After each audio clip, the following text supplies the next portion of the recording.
Hello, gentlemen and ladies, if you're watching. Welcome to Stuck in the Catch Fence.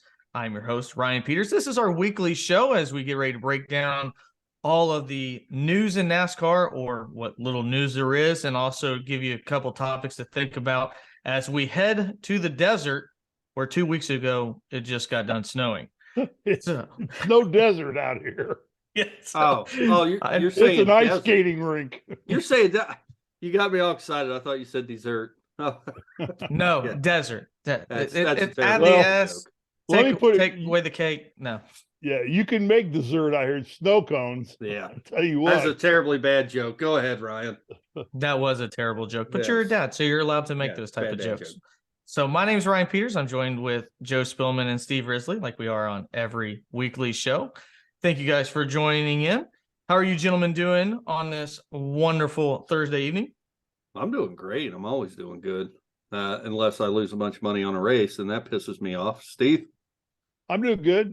We are expecting more bad weather out here. I don't know if it's going to hit Phoenix area or not, but I know the Big Bear area and that Lake Arrowwood areas and Tahoe is all expecting more snow starting tonight or tomorrow, and more rain. So I don't know what the weather forecast is in store for Phoenix. Here they're talking rain starting Thursday. You guys need to have a pact with Mother Nature. I don't know what you're doing out there. I know you're trying to go clean, but evidently it's not working. Well, I'm thinking this global warming stuff's for real. Well, that's ridiculous. And Steve, we're trying to start off a good show here with good vibes. It's like Good Vibe Wednesday or whatever, and you're down here with all this depressing weather shit. Let's just get into NASCAR. I got good vibes. I mean, Look what came in the mail. Oh yeah! Oh, look at that! Oh yeah! Yeah. Oh yeah! Hey, what is 3-chi or 3-chai? Marijuana, essentially. All right. I do marijuana products. Actually, I had it's oils. It's oils. I had a listener, Joe, offered to buy you a shirt. He said, "What size do you want your Eric Almirola shirt?"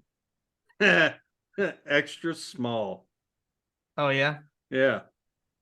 Well, we're not going to do that. None of us want to see that. So he wants to show them man boobies. Yeah. Nothing. Only thing that could look worse than Eric Almirola on the track is Joe in an extra small Almirola shirt. Yeah, I wouldn't wear that shirt. Sorry, Zach. I tried. Yeah, so. I'm sorry. Well, guys, let's get into the news. We did get an update on Chase Elliott. Yours truly right here, so that Chase Elliott would be out a minimum of 6 weeks. Well, it's exactly 6 weeks that has now been announced. Josh Berry will fill in for him on everything but the road course. And a guy I've never heard of in my entire life will be the one running at COTA. He is an IMSA driver. He's raced in the Le Mans series. I actually had his name pulled up, and then I've completely lost it right before we went on air because I've been just shoveled the entire. Some guy that's really good at making right and left turns. Yes. So, that guy. So if you want to look him up, that would be Eric Almirola. Shut up, Steve. Well, no, because there's actually right-hand turns on the track that he's going to race on, not when Eric decides to just turn right. Yeah. Well, Eric turns right into the wall frequent enough. That's true. So that is the news on Chase Elliott. We discussed a lot of Chase Elliott. Jordan Taylor will run the road courses for him. Yes, that guy that you've never heard of. That is the name, Jordan Taylor. He will run at COTA. The other driver, not named Josh Berry. They're expecting, and this is important for you, Travis Reitzman, if you're listening, because I know you'll be there. At Talladega, Chase will make his return. I thought maybe wait after that due to the nature of the beast that is the big one. And not pushing that in case there is, a wreck. Yeah, but that's a good track. I think that's a good track for him to come back on. It's that's the thing. Pretty Steve. benign track, except for the big one. I think he's pushing that because I think he knows he could get a win easily because, he has to defend his win there from last year. Right. So again, recovery is fluid. Right now it's 6 weeks. We shall see. That is, to me, on the good side of things. So that is a great recovery time. To me, that signals. I'm sorry. Go ahead, Joe. Yeah. Thanks, Steve. I just want to point something out before we get going with everything else. The news and the speculation brought to you on this show is just incredible. And at some point, we're going to have to point out all the things that, and I'm not trying to brag on myself. Do it. But normally we give you some race picks on this show, and they're normally pretty accurate. And just to let you know, old Ryan Peters over here called 6 weeks the other night, speculated it was 6 weeks based on the surgery and the things that were coming out before anybody else or the news that broke today of 6 weeks. So if you're not watching this show, you're not staying up to date, because we got some good information coming at you. Now go ahead, Steve. No, I just was going to just reiterate that it was looking, we were speculating whether it was a clean fracture or break or a fracture. And it would tell me at this point with 6 weeks, it's just a fracture of the tibia. They probably put some screws in it to keep the bone healing faster, keep it together. And that allows him to get to physical therapy quicker and to get back in the car faster. He'll race in Talladega. If he races in Talladega, he'll race with screws in his leg. He'll probably have those the rest of the year. So they probably won't take those out now until after the season's over.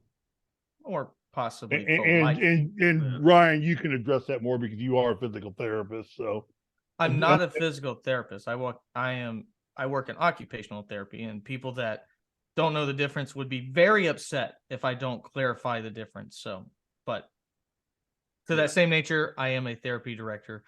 I work with people more on the cognitive level of Joe than I would you, Steve. Thanks. Well, when I went in because I had an injury to my foot, and I spent 4 weeks in the hospital, and I had to do physical therapy and occupational therapy. Occupational therapy was some nurse watching me take a shower and make sure I was not going to fall down in the shower and break my neck. Why do you think I got into it? So I could watch people like Steve get a shower. And that really concerns me about you. Well, I think there's a little bit more to it than I that. also can break down the technique of wiping too, Steve, if you need me to. They did that. They made sure I could front to back. It's occupational therapy. I was not quite physically. It's a real methodical process. Occupational.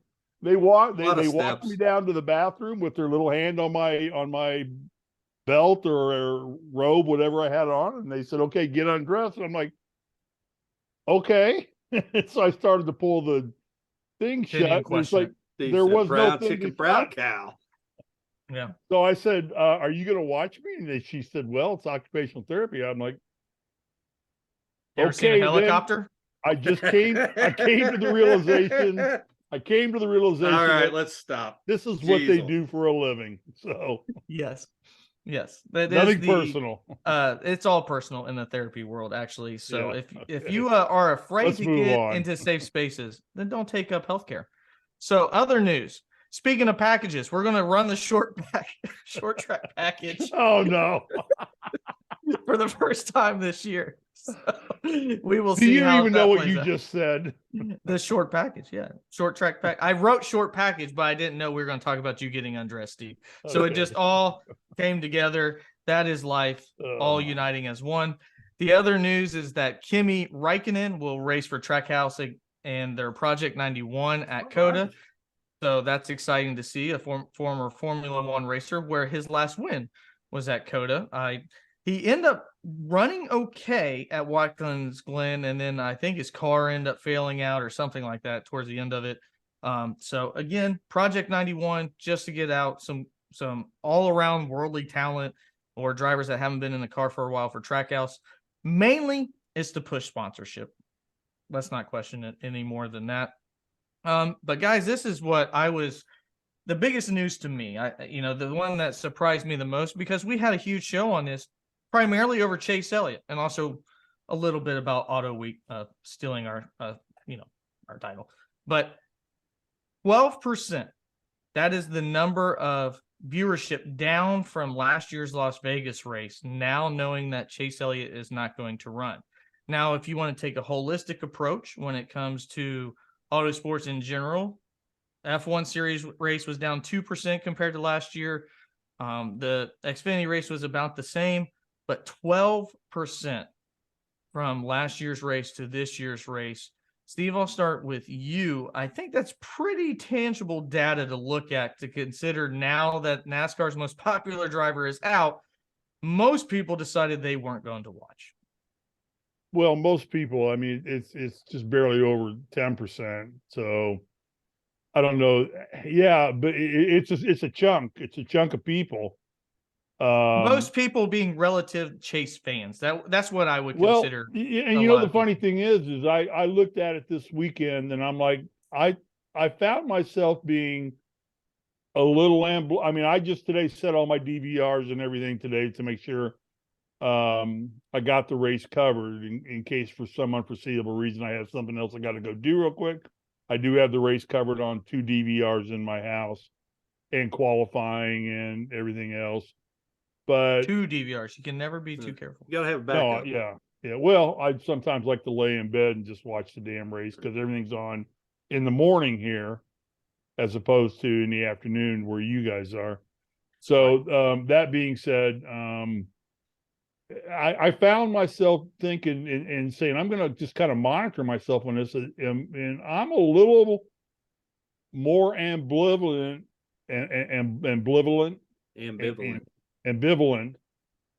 about the race than I normally would be, because I know now I'm already settled in that the 9 car with my driver is not going to be running. Therefore, it's most likely not going to be competitive. And it's just going to be turning laps, parading. I'm sure they're trying to keep the car in one piece, not wreck it, keep the sponsors on the track. I'm sure the car will get a fair amount of airtime because they'll want to talk about the 9 car standard driver. But the TPC Sawgrass is on, which is a major golf tournament. Of course, I've played multiple times with the Island Green. And I'm thinking, you know what?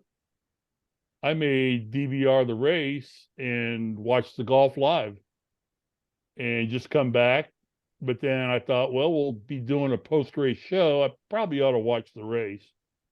But it's funny. I'm a little ambivalent about it myself because the 9 car's not going to be competitive and not running. I think we learned that it probably will not be competitive. I know Josh Berry is more affluent to short tracks compared to obviously what we had at the 1.5 miles. So maybe Martinsville will be better for Josh Berry, but it's still not the same. And maybe a different time we'll discuss why Josh Berry. I think that's my biggest question. I think it's the DEI, it's the Little League, JR Motorsports tied to Hendrick. And is that not the most boring name for JR Motorsports? Wouldn't you rather see Allgaier or anybody? But Allgaier's running for a championship, isn't he? In the so was Ty Gibbs. Car? Yeah, Ty Gibbs was last year. I don't know. I don't know. I think right now, what Hendrick wants is to not tear up the 9 car. Well, they didn't get that in week 1.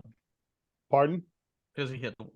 They didn't get that in week 1 because he hit the wall. Well, he scraped the wall, did mostly cosmetic damage. The car stayed in the race and turned laps, but I don't think that they're really pushing him to be. I don't know what they're thinking. I don't know. I'm certainly not in their competition meetings, but I would bet their number one goal is to keep those Chase's cars. Well, they're probably actually Bowman's cars, according to Joe's theory on the best drivers, get the best cars. So Kyle Larson is now getting all of Chase's equipment, according to Joe. So, Barry's probably driving Bowman's car, and they've all stepped up, which is why they finished 1, 2, 3, and Barry finishes all the way at the bottom where Bowman normally finishes. It's my story, and I'm sticking to it. Well, I'm going to take over for you, Steve, because that's the most ridiculous thing I've ever heard. I know.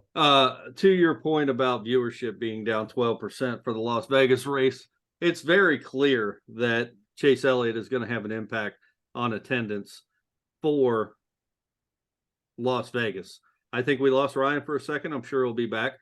But I think I think really, Steve, you got to look at this kind of relative to what we see in other sports like the NFL.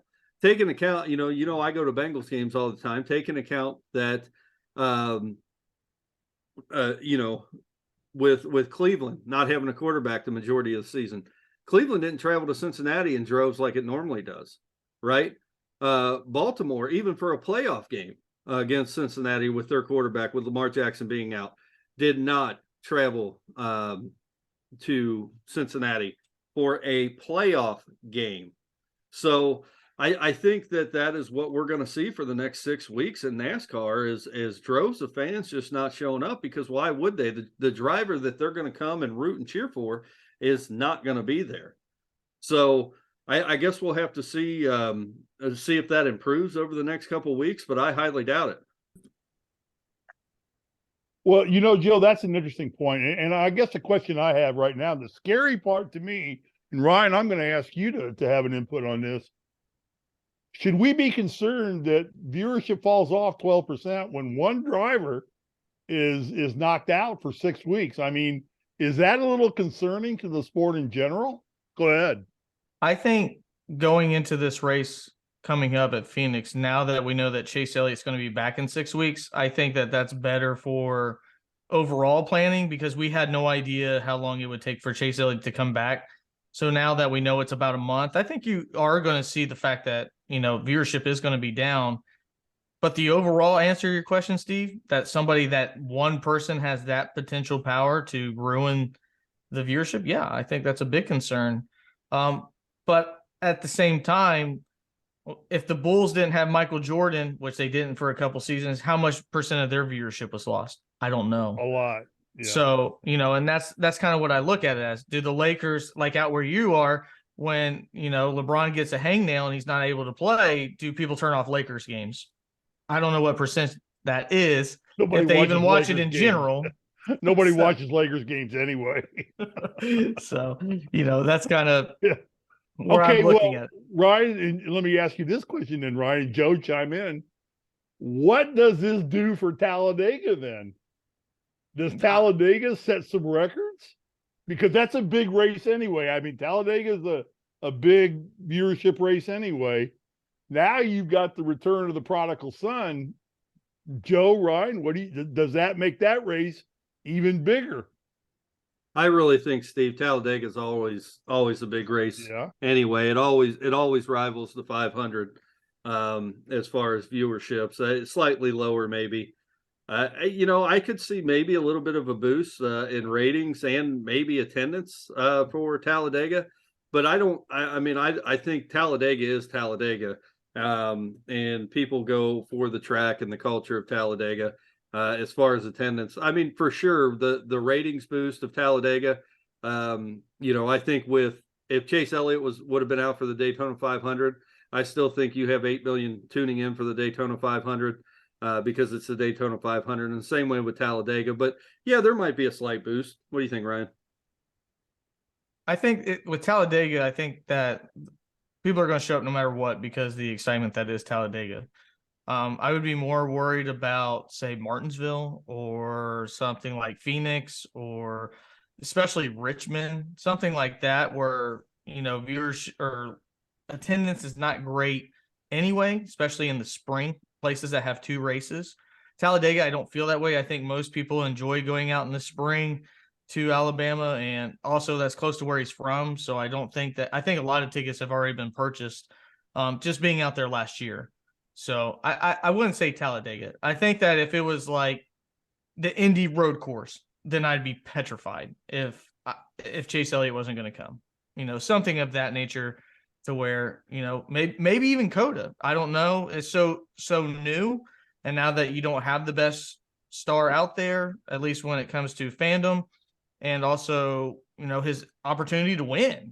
Chase Elliott's a great road course racer. I think a lot of people that were on the fence of possibly going to Coda, because it's such a huge facility, may not go now, because they know that, number one, Chase Elliott's not going to be there. Number two, he's not going to end up in victory lane on top of it. So, I think that is certainly going to change things, but I'm glad now we have a clear timeline. Yeah, and road courses always have a hard time selling anyway.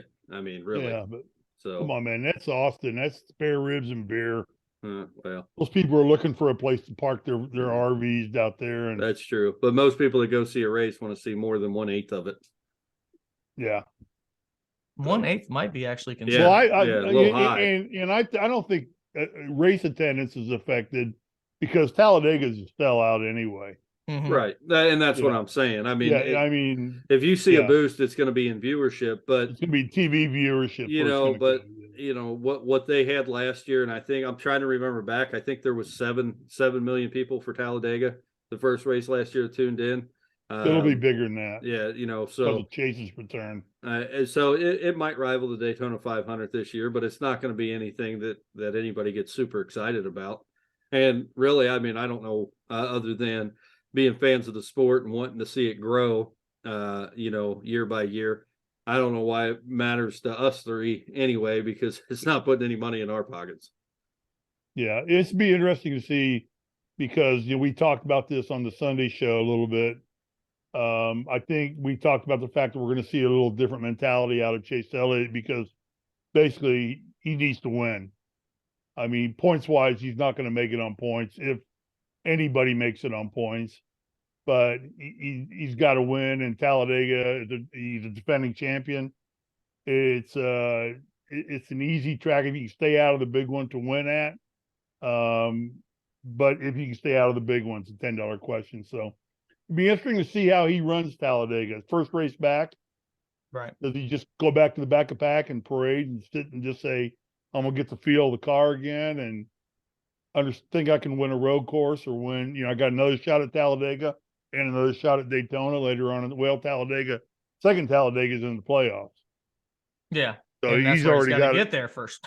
Yeah, he's got to get there first. Yeah, for that one. But he'll have another shot with Daytona. Right. So he'll have another shot to win on that. But I think Chase will eventually get back to where he'll have multiple wins for the year's over with. Right. No, I agree with that completely. Yeah, but I think the ratings boost on TV will definitely come up for Talladega if that is his return date. Right. And of course, when it comes to injuries, it's all a fluid situation, and most certainly will probably be the easiest on his body when it comes to actually driving the car. Now, the impact that he could have, that's one thing, but essentially you're either throttle down or 75% throttle, and that's it.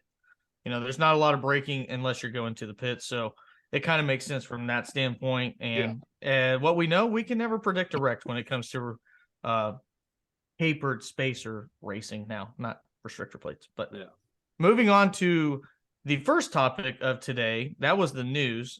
We're going to talk about Kyle Petty's comments. And I actually talked about this a little bit, just very briefly, on Ryan Blaney. And Kyle Petty had some pretty strong words, at least for some people. They thought was, I don't know if it's unfair or made him, think a little bit more. But Kyle Petty essentially said that Ryan Blaney with Penske Racing, I believe he's been there 6 years now. He's been 2 years or was 2 years at Wood Brothers Racing, which is an affiliate of Penske Racing. But we know that Wood Brothers Racing is just, not the same thing that it was a long time ago. But he essentially compared Ryan Blaney to Casey Kane, a driver that had a lot of talent but has never realized such talent. And a lot of people had a lot of fuss about that because I think some people were like, well, Casey Kane had a decent career. Ryan Blaney has had a solid career. Both teams, both drivers ran for really good, teams. Ryan Blaney's at Penske. Casey Kane was at Ray Everham when he won his 6 races and then went to Hendrick. But I want to ask you guys the same thing. The first question I'm going to ask, and I'll lead with you, Joe. Has Ryan Blaney not lived up to his expectations, whether that's from the media, whether that's from you, whatever that may be? Is Ryan Blaney not performing to what you thought he is capable of? I mean, I think what the issue with Ryan Blaney is Ryan Blaney has actually done exactly what he's done his whole career. And maybe he's been touted a little more. I mean, in the Xfinity Series, what did he have? 7 wins in the Xfinity Series, but he is very good finishing in the top 10. He does the same thing in the Cup Series. I think right now, if you look back, I mean, he's up there with top 10 finishes. he's always there, contending for a win in the third stages of races. He's not a guy that's flashy. He's not a guy that goes from 15th to first by any means. But Ryan Blaney's done exactly what Ryan Blaney's done his whole career. And really, if you want to compare him to any other driver, I would think that you would actually compare him to like say a Michael Waltrip maybe, and not a Casey Kane. Casey Kane won, how many races Casey Kane win? 14? 18 in his career. 18? Mm-hmm. And Ryan Blaney is sitting at 7 or 8 right now. I believe he's at 8. And at this point in his career, and this is me off the top of my head, I believe Casey Kane was sitting at 9, but it was either 9 or 11 at this point in their career. But I'll ask you this, Joe. How old do you think Ryan Blaney is without looking it up? Oh man, I know he was early. He was an early 90s baby. 29 or 30 maybe. He's 31 years old. 31. Okay. I'm sorry. He is 29. He was born in 93. So yes, he is 29 years old, getting ready to be 30. Well, and really, I mean, 30 is relatively young for a race car driver. I think that Ryan Blaney does have potential, but I think maybe the expectations for Ryan Blaney were a little higher than they should be. He was never somebody that came out and won multiple races, and he's not going to be. He's going to be that. I mean, he's a good driver, but he's going to be the typical driver that's going to go out and run a good race, and he's going to win a few here and there, but he's not going to win you championships. That's not what Ryan Blaney is. He is a driver. He's a constant driver for a race team that's going to go out and give you decent finishes most of the time. And he might win a race here and there, but if you're looking for a driver to compete for championships, to compete for cups, Ryan Blaney's not your guy, and maybe setting the expectation based on his record before entering the Cup Series. If you set your expectations based on that, then I think you'd have a little bit more realistic expectations. Casey Kane, I remember when Casey Kane, entered the Cup. I do. They thought that he was the second coming, and he essentially did the same thing. Casey Kane was a good race car driver. He won some races. I think you just said 18. I think that's about right off the top of my head. But, he was also a guy that would come out and he's going to have good finishes week in and week out. But if you're looking for somebody to compete for a championship, not your guy. So I think Ryan Blaney competes at a level that he's going to compete at. And I think that you should be happy with that because there's a whole lot worse options out there. Steve? I pretty much wholeheartedly agree with you. I think Ryan's not really what I would call a risk taker. How many times in a row now has he been in the playoffs?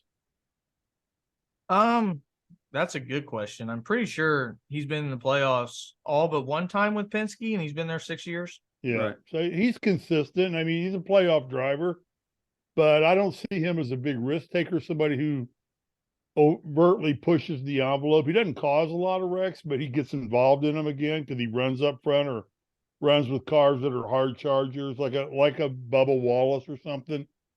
But I think, does Penske want a Bubba Wallace? I don't think anybody wants a Bubba Wallace. No, I really. think Penske's probably pretty happy with Ryan Blaney. Truthfully, I think he doesn't. Let me ask you this, and I don't mean to interrupt you. They just had Keselowski. Now, Keselowski's getting long in the tooth and things of that nature, but Keselowski was a championship driver. Yeah. You guys are talking about running around the same time as Bubba Wallace and being middle of the pack, but not compete for championships. Well, Keselowski competed for championships. Right. So is that a bad thing that he's that way? Because that's how I view it.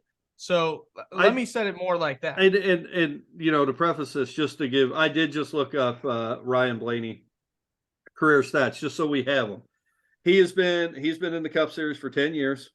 He has raced 273 races. Out of those 273 races, he has won 7 times. He has finished in the top 10 114 times and in the top 5 61 times and has collected 9 poles. So going back to what I just said, very accurately described him. Almost half the time, not quite half the time, he's going to give you a top 10 finish. just under half the time. Probably 43% of the time you're going to get a top 10 finish.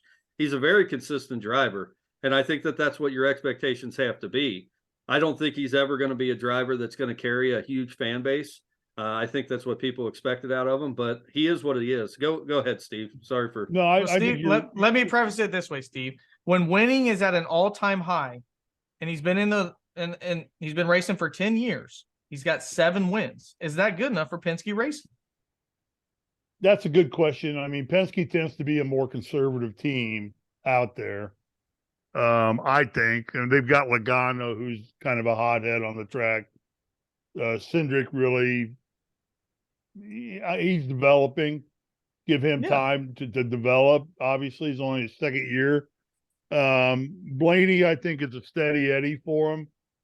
And, you know, I think the thing that I would say about Ryan Blaney is, as the statistics kind of bear out, he puts himself in positions to win a lot of races.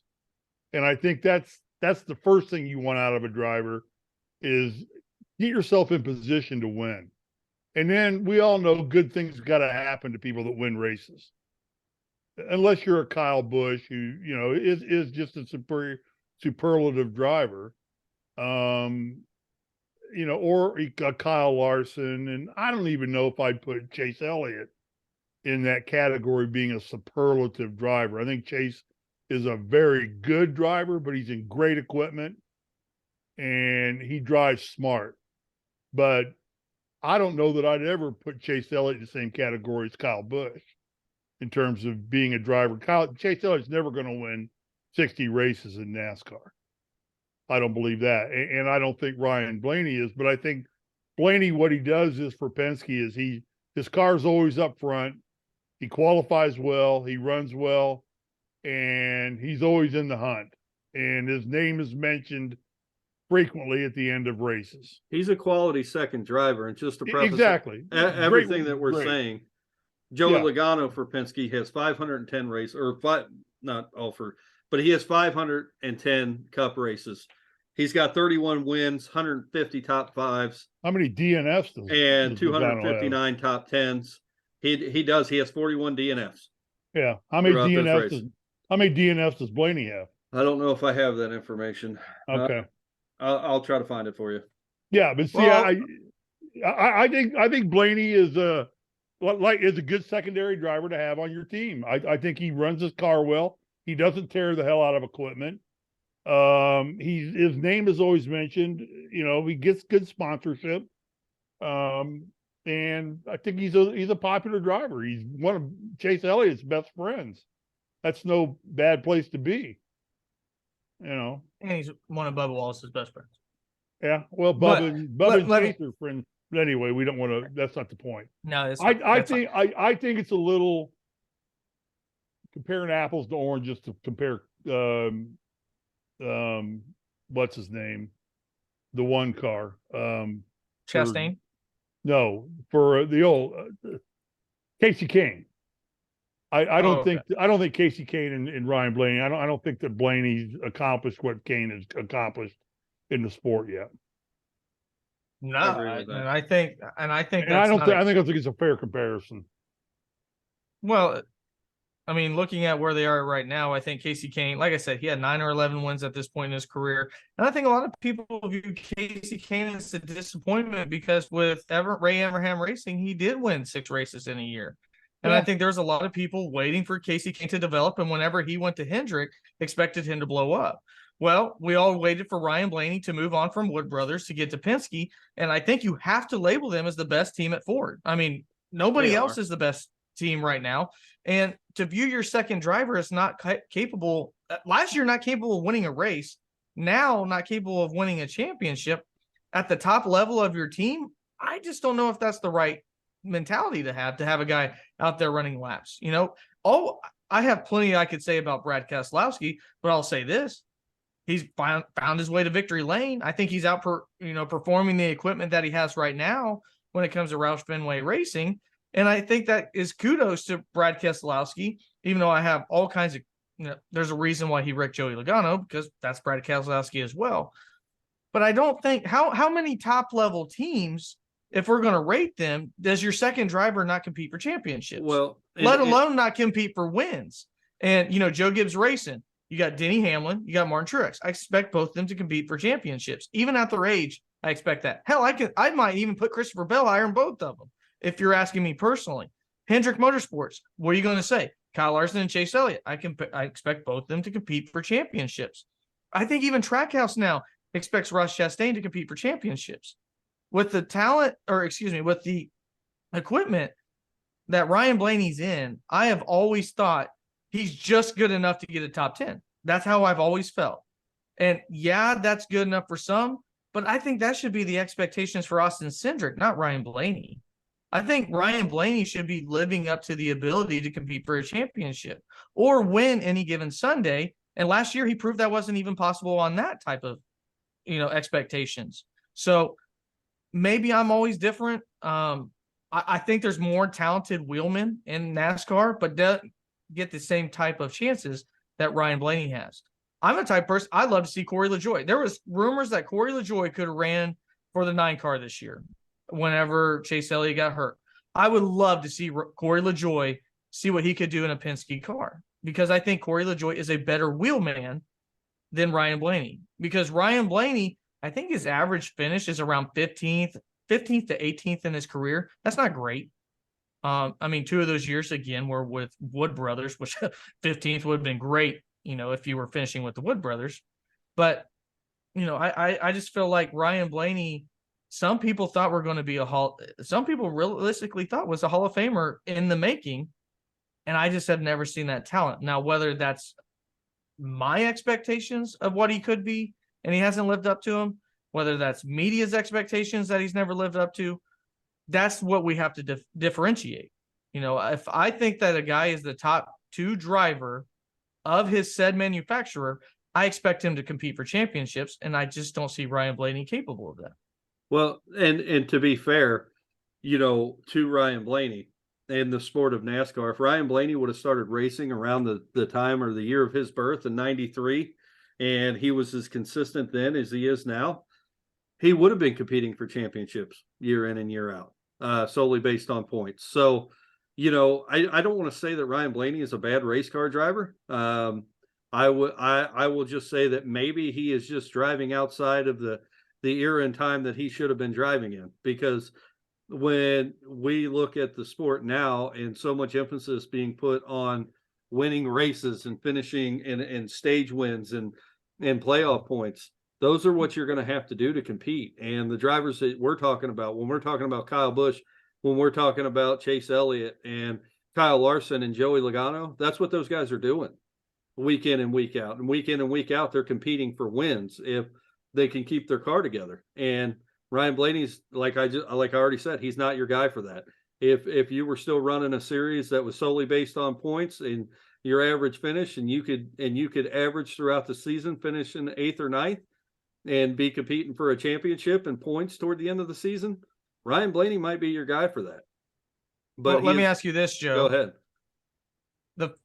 Maybe we differentiate on who we think the 4th best driver at Hendrick is, but would you rather have Alex Bowman and or Ryan or William Byron if you think, he might be the 4th driver, or Ryan Blaney? In today's current NASCAR? Yeah. I'm taking everybody at Hendrick, because every one of those guys have proven that they'll fight and take risks for wins. Okay. Steve? I would agree with that. Yeah, I just think that they're more geared toward winning races. But that might be a Hendrick mentality versus a Penske mentality too. I don't know. But you're talking about Roger Penske. He is one of the all-time greats, at least when it comes to an ambassador of the sport, whether it's now owning IndyCar and Indianapolis Motor Speedway or whatever. I just don't have this feeling that Roger Penske is going, this is what I am to this sport, go out there and run 12th. Yeah, but ambassadors go to foreign countries and try not to make waves. That's what ambassadors do. So if he's the ambassador of the sport, then by your own definition, Penske's a guy who doesn't want his drivers making a lot of waves, and probably Logano pushes that envelope, but he is winning Penske NASCAR championships. In a little bit different perspective, maybe to your point, Ryan, maybe that's exactly what Penske wants. Yeah. Because right now what you have is a very consistent race car driver that finishes most of the races that he gets in. And his advertisements on that car almost all the time for completed race running near the top 10. And that makes it easy to get sponsorship for. And that also makes it easy not to have to pay that guy a whole big chunk of change to keep him around. And as long as you got a star like Joey Logano leading your team, maybe that's exactly what Penske wants. Yeah, that's a good point. Yeah, I never thought of it that way from an internal perspective, but I mean, Austin Cindric's 22 years old and he's won. And right now he's right behind Blaney in the points. I don't think we view it that way. I don't think we view Austin Cindric that way. In the last 2 years, Austin Cindric, based on what NASCAR wants right now, has accomplished more than Ryan Blaney because he's been able to win first and foremost. Granted, it was the Daytona 500, but even now, last week, we saw that Austin Cindric was able to sneak into a top 10. And Ryan Blaney gets one of the fastest cars in qualifying, and he can't stay in the top 10 for most of the race. How many years did Ryan Blaney spend in Xfinity or Nationwide back then? 2 years? I mean, we're talking, I think he said he's in NASCAR for 9 now? Or the Cup 10. Series? 10? So, I mean, probably not very long, but his name, we've had this conversation. We also know that certain drivers with certain last names do get rides quicker than other drivers too. Right. David Blaney is a well-respected NASCAR driver. Yeah, that's absolutely right. So, again, it's just a conversation to have. I thought Kyle Petty kind of echoed my thoughts. I didn't make the direct comparison to Casey Kane. Casey Kane's his own driver. I'm glad that Casey Kane is actually driving in the world of outlaws and continuing his career because it's, again, somebody else to pay attention to that's on a completely different level of, racing. But now we're going to move on to the standings because, gentlemen, our next segment that we're going to do is going to talk about the market watch. So let's first look, and again, the guys with asterisks are ones that have already won a race. But this is the current playoff ranks as of right now in terms of points plus playoff wins. And obviously Ross Chastain stands up top. Some guy predicted that Trackhouse would fall off. Not looking so good right now. I think this would surprise everybody, including resident Alex Bowman hater Joe Spillman. If you listen to, I don't hate Alex Bowman. The most consistent driver outside of Ross Chastain so far. One of the only 2 drivers who have multiple top, or every single race has been a top 10. But this one right here, I think it should get a little bit more notice too, because he is carrying his team. Absolutely carrying. Chase Briscoe, who I projected would be in the Final 4, which was bold. And, I've been going to church for and praying that somehow, in some way, that looks a little bit better than what it does now. He is the only car right now at Stewart-Haas coming out with speed. Nobody else. Literally, Chase Briscoe came off the truck and 2 weeks ago at Fontana, automatically 30th to start, and then came off at Phoenix, and they were 2 laps down within 25 laps. So Kevin Harvick, it's his last year. I would love to see him in the playoffs. I'm not a Kevin Harvick fan, but I also realize what he's done to the sport. But looking else, again, Daniel Suarez right now ranked really high. Martin Truex Jr. quietly been up there. And then kind of right here, we talked about Ryan Blaney and Austin Cindric, and then Corey LaJoie, who's run in the top 20 every single race this year. But this segment, gentlemen, is called Market Watch, where I ask you right now, we're working with trends, early trends. And in the stock market, you have to work with early trends. You can't buy something when it's already at its peak. We all would love to buy Amazon when it was at its peak, but we also can't afford it. And also, you want to sell things before it starts getting low too. So let's do Market Watch, where I ask you, what team or driver are you buying right now? And then what team or driver are you selling right now? And Joe, I will lead this off with you. Right now, who are you buying based upon what we've seen so far this year? Well, I think one, you have to buy Joey Logano still. He's one of the only Fords out there that are running well. And Kevin Harvick. I think Kevin Harvick is going to do everything he can to be in that Final Four this year. I don't know if his team will hold up or he will help hold up throughout the season, but make no mistake, I think Kevin Harvick wants to be a playoff contender and a championship contender his last season. And what better way to go out than buying for a championship in the last race of the season? And I kind of hope he gets there. I've never been a real big Kevin Harvick fan, but much like Gordon and those guys, toward the end of the career, I tend to start pulling for him a little bit more. Right now, I don't know how you guys feel about this, because when you talk about Truex and Hamlin, I think that they're still competitors, but right now, I'm not wanting anything to do with JGR. I think that Joe, save yourself. Save yourself. We'll do buys right now, and then we'll go back. Okay. Well, yeah, that's who I'm sticking with, and then obviously I'm keeping. I'd have to keep Kyle Busch around. I think he's going to go on an absolute tear this week. I think his team had a bad week. I don't think they got something right coming off the car off the hauler last week. Didn't have much speed, didn't have a great car to begin with, kissed the wall a little bit. But even with that, even with not a good car, I think he's competing for a win or a top 5 last week without kissing the wall. So that's who I'm sticking with. So you poo-pooed on the Fords on your bold predictions, but now you're back on a couple of them. Well, and that's mainly because who's behind the wheel. Okay, and that's fair. That's fair. But overall, you've not been excited about Fords, but those two drivers. I thought after the Daytona 500, I might have to walk that back a little bit, but the last 2 races have told me, yeah, maybe I'm on the right track with that. Well, those Fords is because Ryan Blaney. Steve. Yeah. Now, are we doing drivers and not teams? We're doing drivers. You can do either one. You can do a team that you're buying or a driver. Okay. Well, I'm going to. Okay, I'm buying Hendrick because, and this is why, I think that Bowman and Byron are gonna up their game big time. I think we expect Elliott and Larson to win, but Bowman and Byron have been developmental, let's say. Well, they both have had multiple wins. I think you're going to see those 2 kids now competing regularly. You know what I'm saying? Yeah, no, I agree. I think their game is gonna a rising tide raises all buoys. I think the Chevrolets are hot. I think that Byron and Bowman are going to elevate Hendrick to even a higher status than they already are. And I agree with you, Steve. Even though Joe hates both of those drivers, I agree with you. I just think those 2 drivers are going to make the difference in Hendrick. And the other team I'm going to buy right now, okay, based on one driver, is RCR, because I think that's the team to beat for the championship right now. Yeah. Austin Dillon's doing a heck of a job. No, I think that the 8 car will carry that team.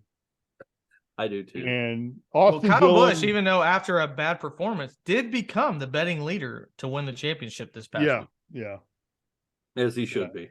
And Elliott stayed in the top 10, even though he did not drop at all. He stayed at 9-1 odds. He stayed 9-1 odds. He did not fall at all. That's but anyway, so I'm gonna say my buys right now would definitely be Chevrolet. I think it's just and my buys would be Hendrick because of Byron and Bowman, and will be RCR because of, and I really don't want to discount Trackhouse very much, because I think Suarez is an up and comer. Give that kid one more year. I think he's going to be competing for wins on any type of course. Well, Steve. No. Joe, that's a great segue. Steve, you talked about Chevy. Joe, you talked about walking back a little bit of your bold prediction. I'm buying Trackhouse Racing. I'm willing to be wrong. I thought they would take a step back. More importantly, I thought the rest of the field would take a step up. But nobody has been able to take a step up to Chevy so far. So I'm going to have to buy Trackhouse Racing. I think that we've seen 3 different tracks so far, 1.5 miles, a 2 mile, and a super speedway. And we saw which team has 2 drivers in the top 5 in terms of playoff points. So I'm going to have to buy Trackhouse Racing. I'm willing to eat it. I still don't think they win as much as what I said before.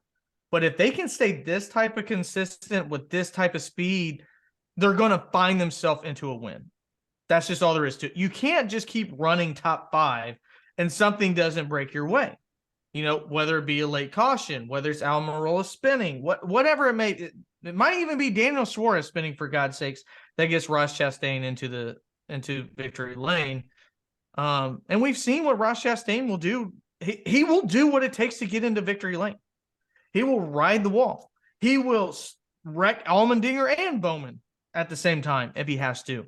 And that's the type of drivers that it needs, whether that's new school, whether that's old school. Trackhouse has continued to show that it hasn't lost a step. This is not a flash in the pan when it comes to Trackhouse racing. So I agree with you both completely when it comes to Chevy drivers. It's been it's kind of remarkable to me whenever we've had such parity in the sport that Chevrolet still says, yeah, we agree. Anybody can get into victory lane. It just has to have a bow tie on the front of the car. So yeah, that is my biggest buyer. As hard as that is a pill to swallow for me, I'm going Trackhouse Racing as the stock that I'm all in on at this point right now. They have not lost a step. If anything, they've gained a step and some more consistency. But now let's look at our market going down. Joe, you kind of alluded to this a little bit. Who are you selling? Yeah, I'm getting rid right now. I'm alleviating myself of JGR, and I won't say that's going to be kind of like a short sale, I guess, because I foresee once their stock hits rock bottom and they start to build themselves back up, I think then I'll buy back into them. But right now, I think that they have a very young driver that most of their efforts are going into. And I don't think he's the guy right now. I think Denny Hamlin, Martin Truex, obviously, they're your guys. They're going to be able to win races for you. I think Truex is on the verge of getting back on track. I don't think he had a great season last year. Obviously, Denny Hamlin didn't have one of his best seasons last year overall. But, I don't think that that's where that team is putting their focus. And I think that has been kind of obvious. I think they're putting them into the grandson. And the grandson's not your guy that's going to drive your team forward right now. So I think their heads are in the wrong place. So I'm going to get rid of them as we currently speak. Steve? No, I'm going to agree with you. Everything you said, I'll just throw into, I don't know how complacent Truex is going to get, having just signed a new multi-year contract. He has shown improvement. And I think Denny Hamlin is going to continue to be distracted by the 2311 racing as time goes on, and it's going to continue to eat more into his thought process and time as that team starts to build. But yeah, I'm right now dumping my stock in Toyota right now and in JGR. Well, so you echo Joe. Yeah, I echo Joe. And just the pedestal off that a little bit, I think 2311 Racing would elevate themselves a whole lot more if Denny Hamlin would decide to be an owner driver. Although Dale Earnhardt always says that's one of the worst decisions he ever made was driving to himself or driving for himself, because you don't critique yourself as much as he never drove for himself, did he? Owner of team, yeah, he did. Big E never drove for DEI. He competed in races for his race team, not in the Cup Series. Oh, okay. So I think that Denny Hamlin would probably be more efficient and more focused on what he needs to do to elevate 2311 if they got rid of a current driver that they had and not their newest member, and took over that spot for that race team. Anyway, Ryan, I'll throw it to you. Well, if you're a Toyota fan and a 2311 fan, you might want to turn this off. I'm selling Tyler Hendrick. I thought Tyler Hendrick was a really good prospect. I think he's 27 years old.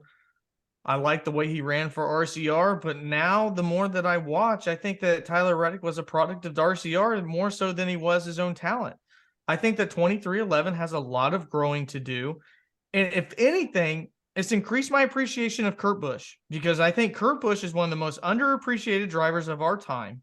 He's, granted, put himself in positions to be that way, depending upon his attitude and how he's raced and the way that he's conducted himself. But Kurt Busch got the most out of 2311's talent. Right now, Tyler Reddick, before last week, was in last place in all the points. Last place. This week, I thought at Las Vegas, he had a big opportunity to make another stand, and he got into the wall again. Finished, I think, 15th or 16th.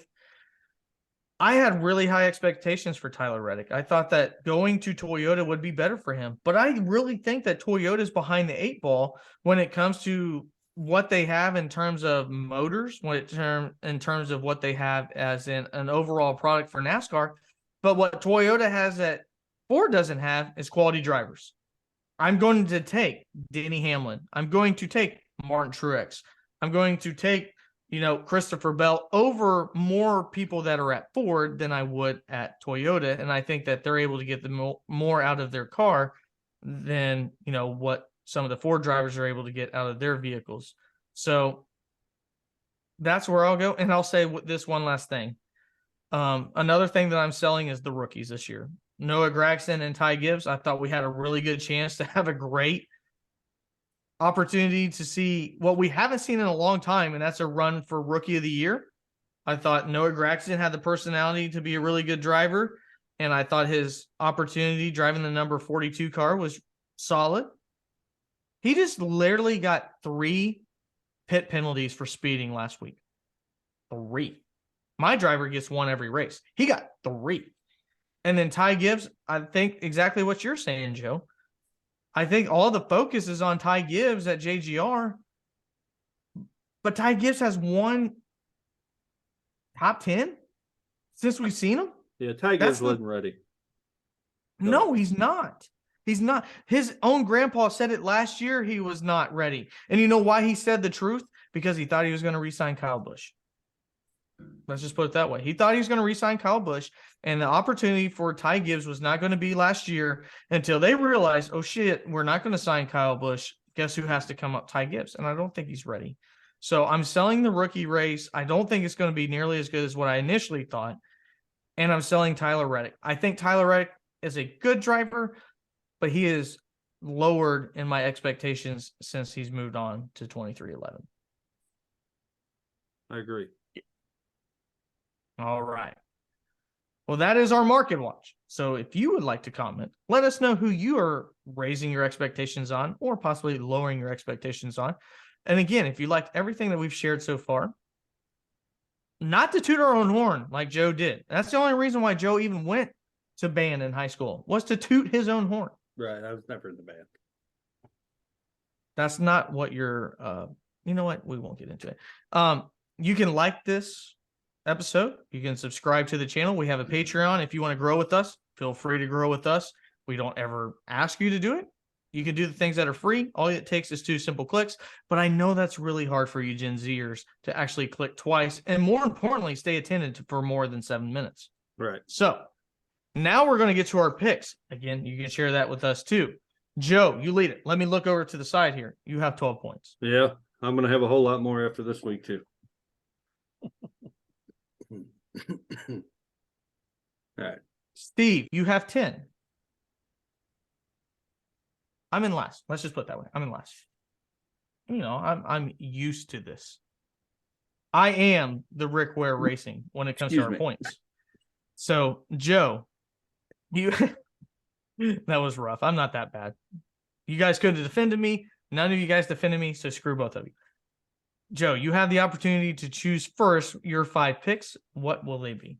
Well, I'm going to give you my pick outside the top 25. Or just outside, 20. It just has to be outside the top 20. I think all of us are absolutely crazy if we're not taking Keselowski at this point. to give you a top 10 finish. Quality, and I almost feel like we're cheating doing that because of the owner and driver points he got docked last year. But hey, it is what it is. You take the gifts that are given to you. I'm going to take Keselowski. I don't think he's won at Phoenix, but I think he can win there. And then my 4 drivers, obviously, this week. This is going to be obviously. Let's obviously hear him. Obviously, this is going to be some of the greatest picks that you'll hear because we're going to go with multi-winners at this track. And I'm going to scare you here. Kevin Harvick has won at Phoenix 6 times. So I'm going to take Kevin Harvick this week. I think that it's been quite a while since he's won at this track. And we're talking all the way back to 2018. But I think he knows how to win there. And when you're looking at drivers, to compete in a fantasy situation like this, I'm going to take a driver that can always or has previously won at the track. I'm also going to go with Joey Logano. I think he's a 2 or 3 time winner at this track, maybe 2-time winner. I'm going to go with him. I'm going to take Kyle Larson. He's only won here once, but it's Kyle Larson. And then, well, when he won here, Joe, it was very important. Yeah. It was to win a championship. It was.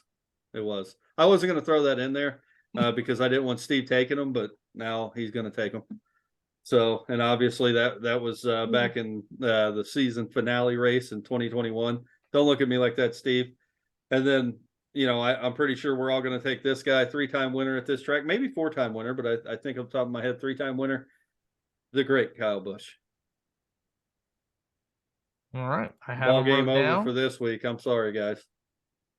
Steve, you're in second place. You are down 2 points. Where are you going? I'll take Keselowski as my bottom 20 just to get points. I think he'll finish in the top 10. I don't know that he's a winner. We're not going to be able to take him much longer. I know. No, it'll change. I am going to go with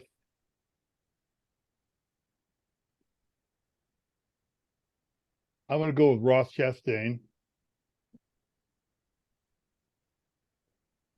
I'm going to go with Alex Bowman. There we go. A little Bowman love. Okay. Right. I'm going to go with Joey Logano. And he's hotter than a pistol. I got to stay with him for now. I'm going to go with Kyle Busch. Thanks for the point, Steve. No problem. If you guys like those picks, wait till you hear these. Wait, watch this. Cody Ware. Shh, don't give everybody my secrets. So we have one driver that all 3 of us have taken. Do you want to guess who that is? Keselowski. No. Kyle Busch. No. Joey Logano. It is Joey Logano. I only had 5 to go through. So I will take Joey Logano. And exactly for what you said, Joe, when it comes to this driver, he's been really good at this track. And that's Kevin Harvick. I'm going to take Kevin Harvick as well. Then I'm going to go to my driver. I predicted that he's going to win a race this year, or the most races and the championship. And I'm going to have to start taking him. That's Christopher Bell. I think Christopher Bell has a chance now that we're on a short track with a short track package, not to mention Steve's therapy again, but I'm going to go with Christopher Bell. My outside the top 20, I wrote Michael McDowell down because I hate Brad Keselowski, and he screwed me last week the one time I picked him. But I'm not going Michael McDowell. I'm going the other RFK racer. I'm going Chris Buescher. So give me Chris Buescher outside the top 20. That, please, God, let's get to the 9 races so we don't have to take RFK racing anymore. And then my last driver, I said he'd be in the final 4, and I got to take him as well. I'm going with last year's winner of the spring race, Chase Briscoe. And that is a horrible pick that I will eat my words when I could have picked Kyle Busch. But at some point, Chase Briscoe cannot roll off a truck in 30th place. There's just no way possible. Or there will be a way, and it'll be this week.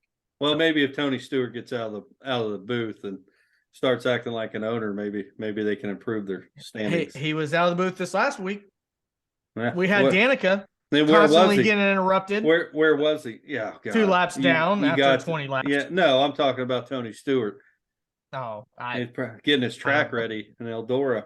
No, probably testing his NHRA car. Oh, that's true. Yeah, I forgot all about that. Hey, let's go really fast in a straight line.